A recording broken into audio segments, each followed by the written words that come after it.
Hey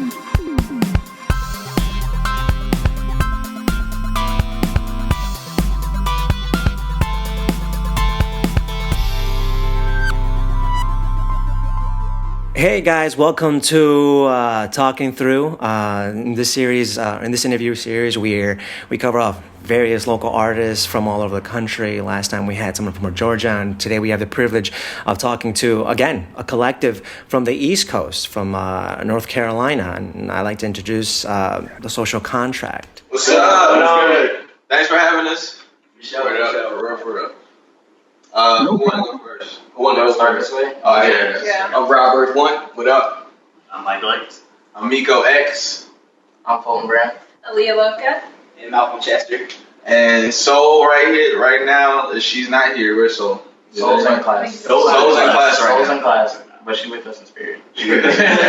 Cool. Yeah, there's definitely a lot of you guys. I reached out to you through SoundCloud. I think it was the Social Collective profile, and I liked what I heard, so I started digging into it, and there was even more profiles, which was insane, which is great. Each one of you guys, several of you put out LPs, albums last year, EPs, and each one of you can actually be an interview session on your own. Right, that's what's up. Yeah, definitely, for real. That's what we strive to get, is like the individual part of it as well, because we are a collective, but we are all individual artists as well. You know what I'm saying? It's actually something that I feel like we really drive hard at trying to communicate, is that we all are individuals as much as we are a group as well. So I'm glad that was communicated well. Yeah. Are you guys all from North Carolina? I'm actually from Virginia Beach.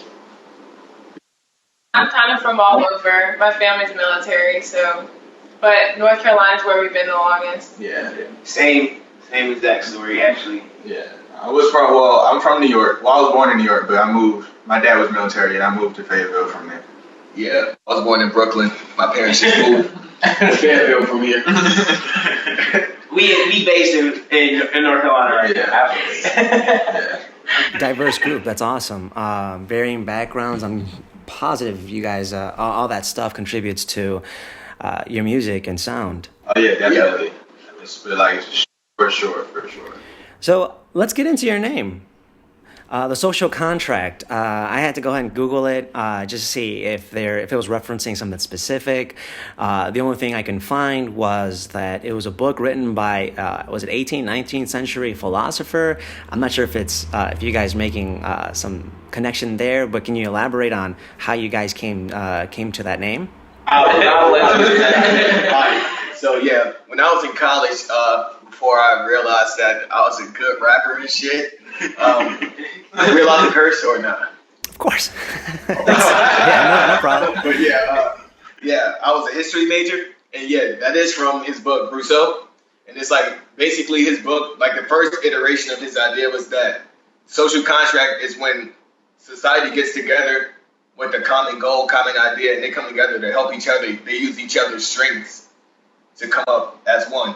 And that's basically what we try to make the collective as, if that makes sense. Yeah, definitely. It makes sense, definitely. And I think it does touch into like what the core of rap is, rap and hip hop and even soul. Could you guys ID who the founding members were? Robert 1 right here in the black, and Malcolm Chester. Yeah. So initially it was really just two people deciding to take music seriously, and it evolved to something way greater. Like I looking at where we at now and the members that we have now, it's such a family. Only people I talk to every day are these.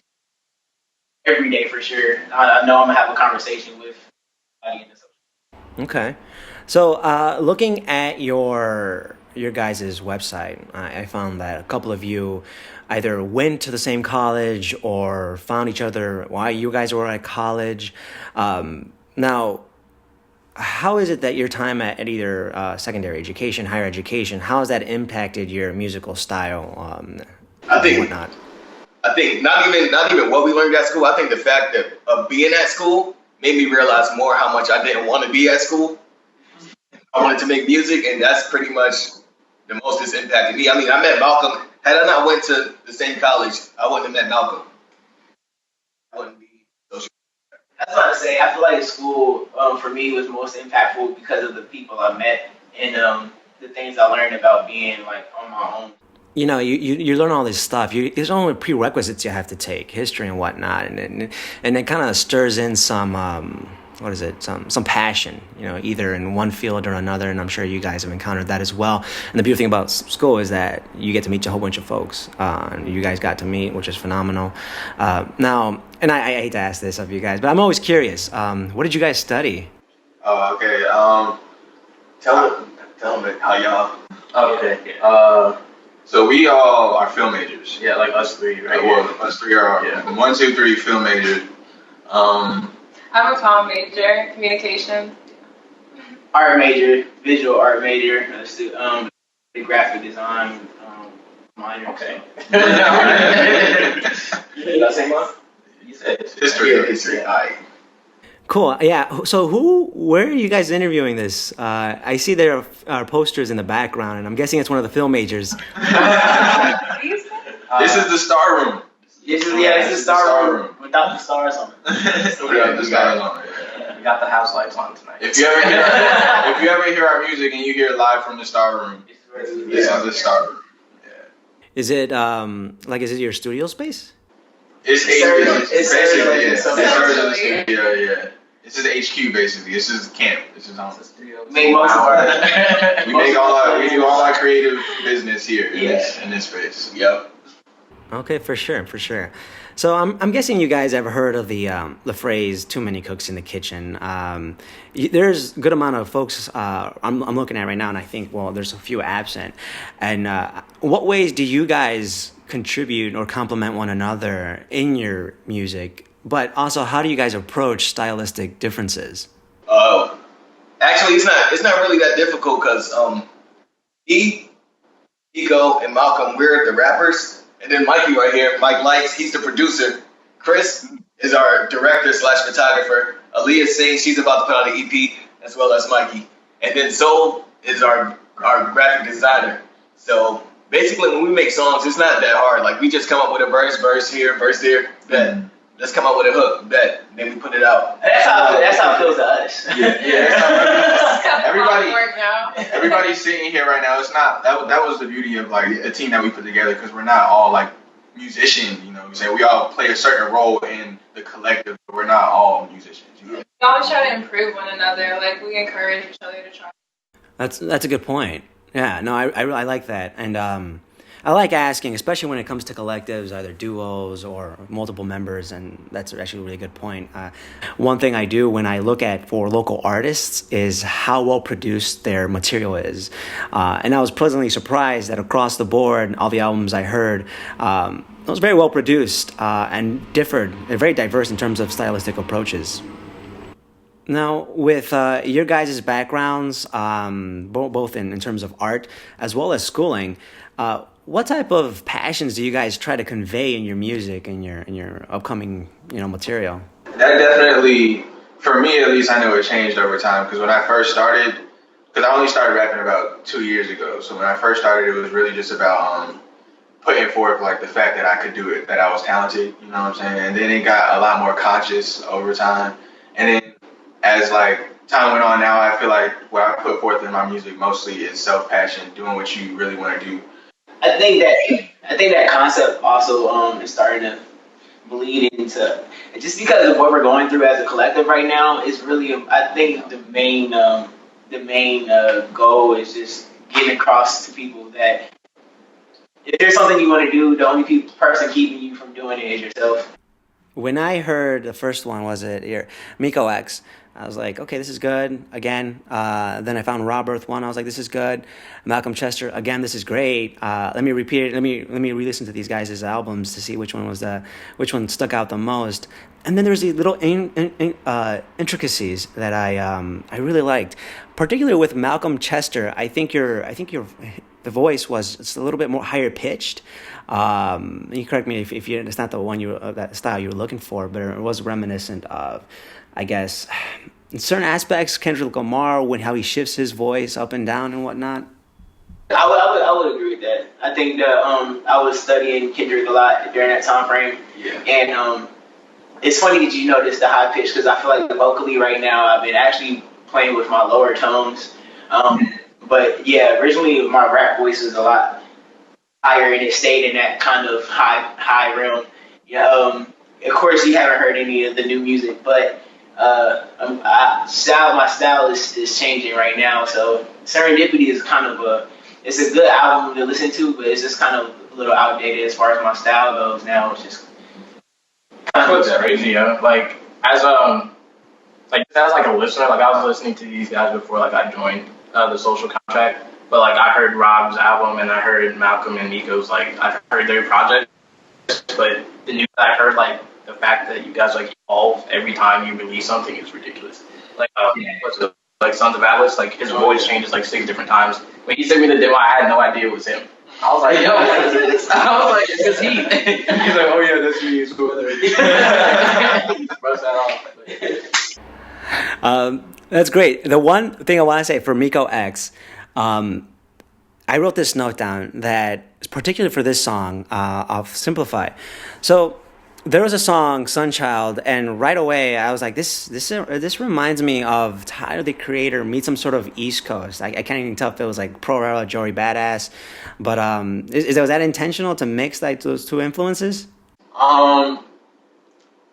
To be honest, I didn't even think of like Tyler the Creator when I was writing the song. Really, when I was writing the song, I wrote the actual lyrics before I heard the music, and then I heard the music, and once I heard the music, I was like, I could definitely put something to this. But what I was really more focused on for that song was definitely getting Aaliyah on it.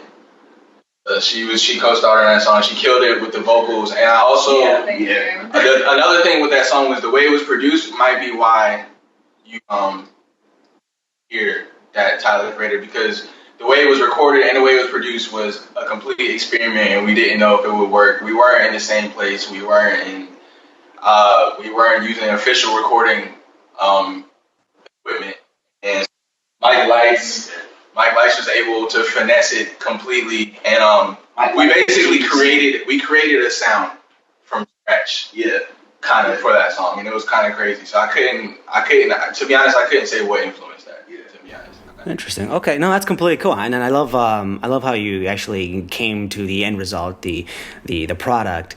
Now with Mike Lights, do you contribute a lot to these guys' albums, and if so, what are your inspirations and influences? In terms of like their actual music and the beats that they've been using recently, I haven't done those, but we are working on a lot of things that are coming out very soon. I have been able to produce. The influences and everything, though, my personal sound, I really look up to Chance the Rapper. It's a big part.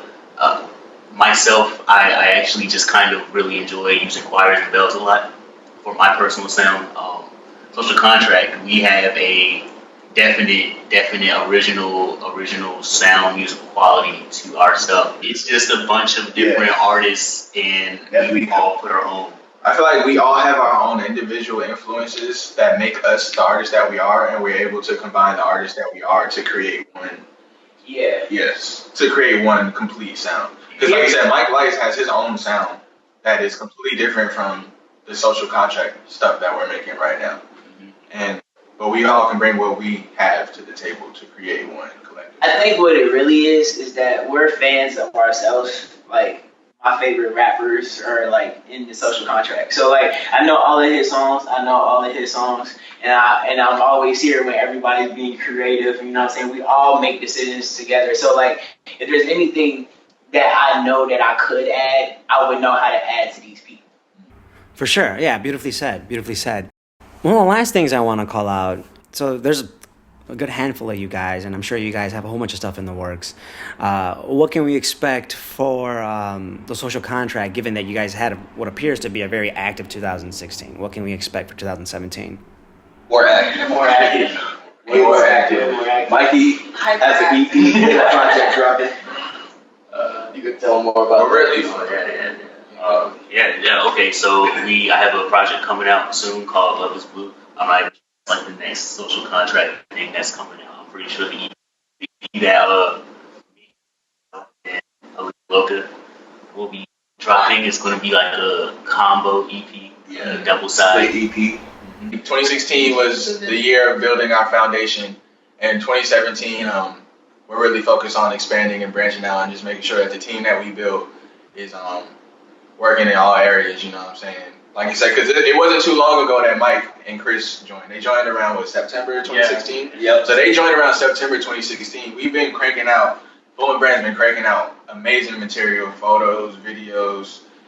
Mike Lice has been cranking out mad beats. You guys just haven't heard too much of his stuff yet. So or Aaliyah. I mean, I had Aaliyah on Simplify, but we're really focused on these two right now, for sure. Yeah. And making sure that we push that side of us as well.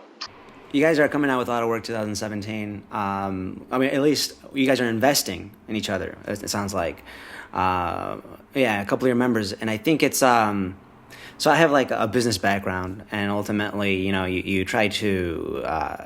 you find either an entity or individual and invest in them. And it sounds like you guys are approaching it from a very strategic way, which is phenomenal.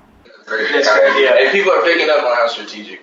Yeah. We actually spend a lot of time strategizing. Yeah, brainstorming on different ways to do shit.